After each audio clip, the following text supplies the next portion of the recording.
What's good, everybody? Welcome back to the channel. Hope you're all having a great day. In this video, we will be doing an OEM Plus big brake kit upgrade on our JZX100 Mark II.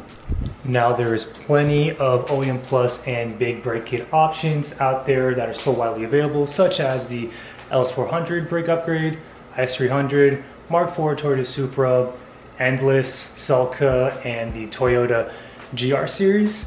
But what I went for was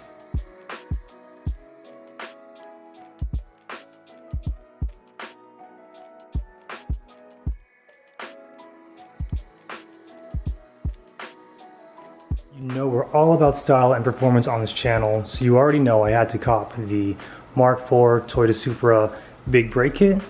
This is an OEM Plus upgrade like I mentioned, and in this video, of course, I will teach you how to install these down to the very last detail and their price points as well, and links in the description below. Starting off with the front and rear calipers, I was able to get these for a little over $900, ordered straight from my local Toyota dealership. With the calipers, you're going to need the OEM anti-squeal shim kits front and rear, also ordered from my local Toyota dealership. To adapt these calipers to the knuckle of your JZX90 and JZX100, you're going to need some thread inserts. We have the rear here from OxyFab and then the front from OxyFab. These two ran me $300 shipped. For brake pads, I couldn't find any HP Plus brake pads for the calipers, so I went ahead and got the HPS 5.0s. These are great. I ran these on my Prelude back in the day and they worked amazing. Low dust, low noise, and they have a stronger bite at lower temperature. Since I'll be running a boosterless setup, these are going to help me out immensely. In order for these to work for the rear, you're going to need to upgrade your JZX90, JZX100 brake shoes to these Project Mu brake shoes. Here is the part number there. If it'll focus, I'll just put it on the screen for you guys. But these, the material is 4 times thicker to grab onto the rotor, since the rotor is going to be significantly better than your X90, X100. And of course, you're going to need Mark IV Super Spec rotors. I went with DBA. These are the rear part numbers. I'm currently waiting on my fronts. They are on back order, but hopefully should be shipping out within the next week or so. But these are a 323 or 24 millimeter rotor, slotted. You don't need drilled and slotted, but you can most certainly can, or you can just run blanks if need be.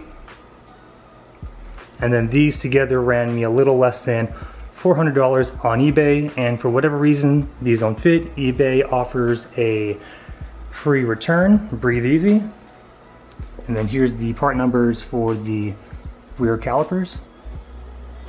I'm also doing this brake upgrade too because I do plan on pushing about 600 to 650 wheel out of our built 1JZ. My current setup on the Mark II is just Project Mu rotors, Project Mu pads, paired with the Tour V. I believe these are a 2-pot caliper. I know for the front, the only modifications we need to do is just remove or trim the dust shield. Honestly, I'll probably just remove it completely.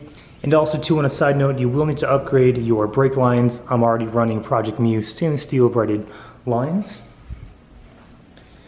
And then for the rear, same concept, Project Mu slotted rotors, Project Mu pads, and these are definitely a 1-pot. Modifications also, remove the dust shield, and like I mentioned, swap out the brake shoes. So the plan of action is work from the rear to the front. Since I mentioned in the beginning of the video, I don't have my front rotors yet, but I need to make sure my e-brake works first because I do not have a drive shaft in the Mark II yet until I drop in my motor and transmission. So we'll go ahead and get this thing on jack stands, pop off the wheel, take off the rotor and caliper, go ahead and trim and or take off our dust shield, and then see how we can configure our brake shoes. And then also we'll go ahead and mock up the Mark IV rear caliper and see how we need to install our time inserts. I also don't know if I want to keep the calipers at least the front portion black, or if I want to scuff them down and shoot them the seductive red that the Mark II is. I'll go ahead and get these mocked up first and see how the black accents the red, but I've always been a fan of color matching calipers to the car. First things first, went ahead and removed the OEM inserts. Very easy, just took off the retaining clips, then just used a punch and a hammer and lightly tapped them out. And I believe the orientation is installing them facing away from each other, but I'm going to triple check first before I solidify that answer. So let's go ahead and get the rear end on jack stands. Again, just take off the caliper, the rotor, we'll remove the dust shield, we'll test fit the caliper to get the correct thread orientation, and then we'll begin working with the OEM brake shoes. All right, rear of the Mark II on jack stands, went ahead and removed the caliper and the rotors. Pretty easy. All these mounting bolts are going to be 14 mil, as well as the hardware for the caliper itself, 14 mil. And also can confirm that the hardware inserts you get from Odyssey Fab do fit the stock bolts, again 14 mil, as well as the hardware for the JZX100 fits the Mark IV Supra rear calipers. Again, I am using Project Mu stainless steel braided lines. It's a banjo setup. Now we have everything exposed.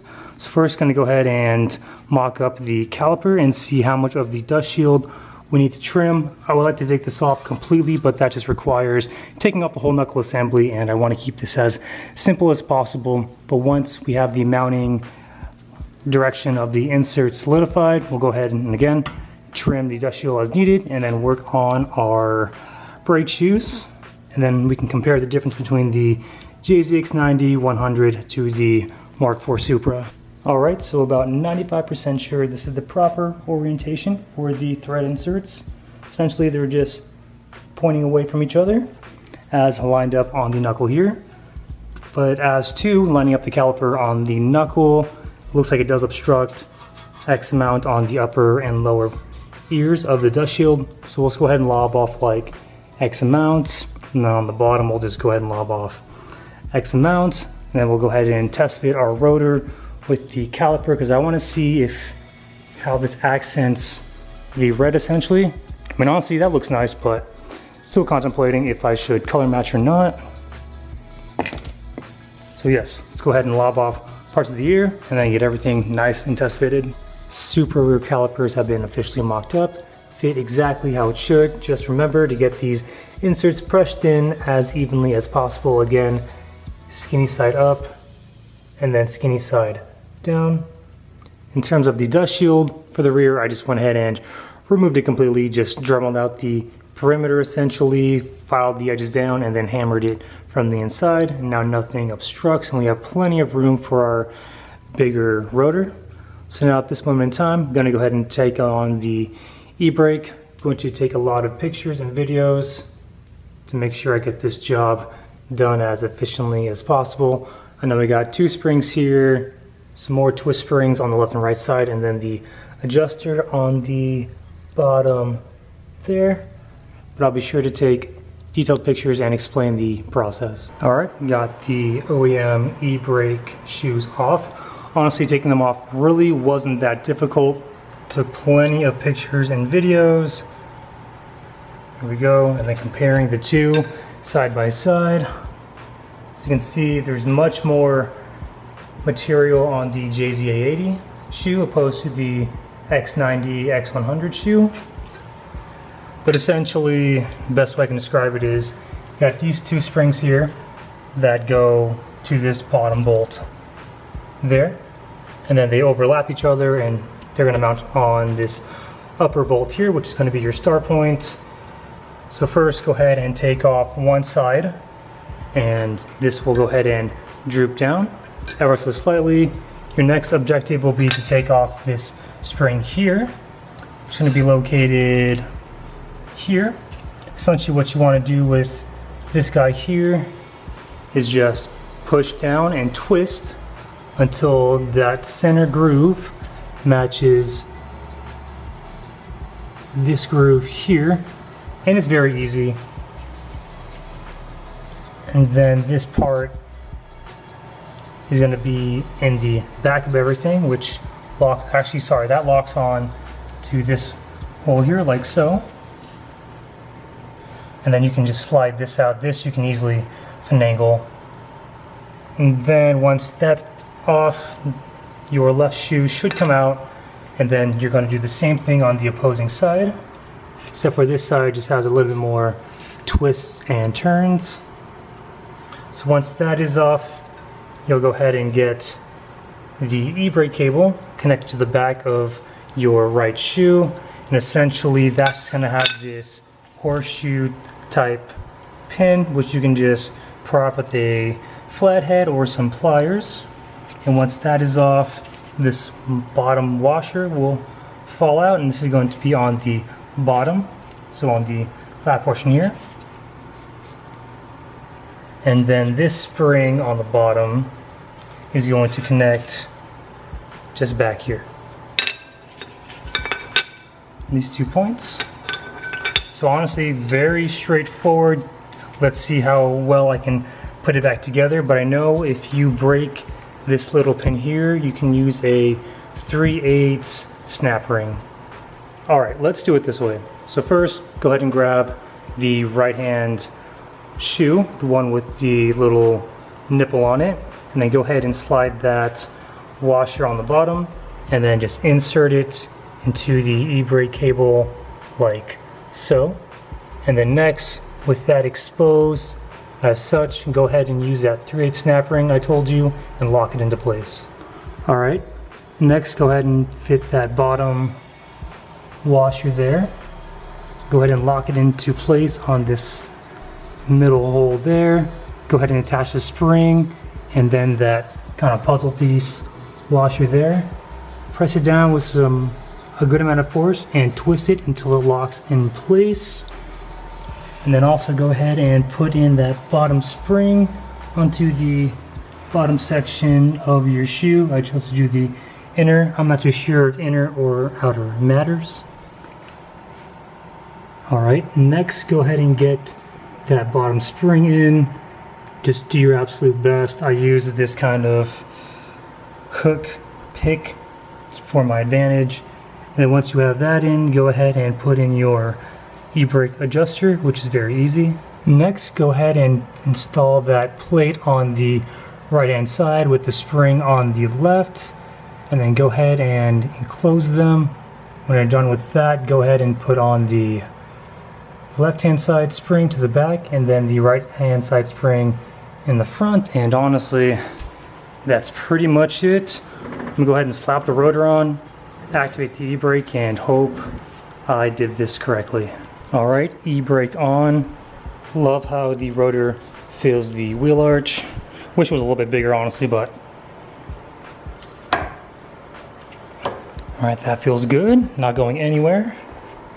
But the e-brake handle does feel a little light, but of course, still got this side to do.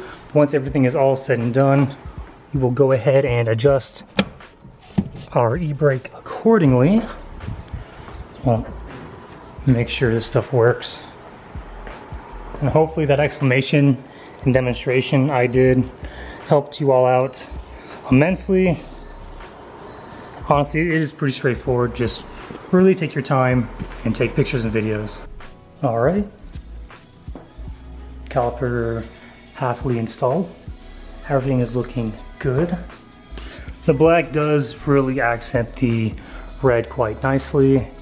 And also that rotor fills in the wheel arch pretty nice. Again, I believe that's a 323 or a 324 mil rotor by DBA. Looks good in here. Just gonna triple check my work and then go ahead and torque down all of my mounting hardware, and then we can start working on the driver's side. And less than an hour later, we are done installing the rear Supra calipers. Just got done with the driver's side, got everything torqued to spec. Again, got the dust shield removed, rotor caliper removed, brake shoes OEM removed, went ahead and installed the Project Mu shoes, fine-tuned the adjuster bolt on the shoes, and my e-brake is now pretty good. I will remind you to also adjust your e-brake cable accordingly. That is something I still need to do. I want the cable to be a little tighter. I want the engagement to be much sooner for my peace of mind. But everything is good, everything lines up, nothing obstructs. I will remind you too, you will need to run a washer in between the knuckle and the caliper. I had some washers laying around. Of course, there's 2 on each caliper. This is about 2 millimeters, and the inner diameter hole is the correct size for the bolt. So highly recommend you run these, or you do run the risk of having your caliper and rotor hit. But for the most part, everything's good. Roll the car back and forth a handful of times and no weird noises and nothing binds, so I'm super stoked on that. But honestly, I would say a job well done. And on that note, everybody, that is all I have for you in this video. I want to get this video up as soon as possible for all of you, and then we'll be doing a part 2 on the front caliper and rotor install as soon as my front DBA rotors show up. Significantly easier. Taking the dust shield off is just 4 bolts, and then of course removing the caliper is 2, and putting everything back shouldn't take no time at all. But if you all have any questions regarding the install, be sure to hit me up in the comments below, or via Instagram is the best place to reach me.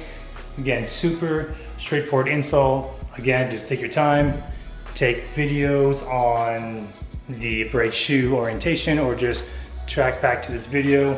Very, very easy. But again, everybody, thank you so much for the continued love and support. And if you're new to the channel too and want to hit the subscribe button, that'd be awesome. And remember, aim high, drive low. We'll catch you next video. Take care.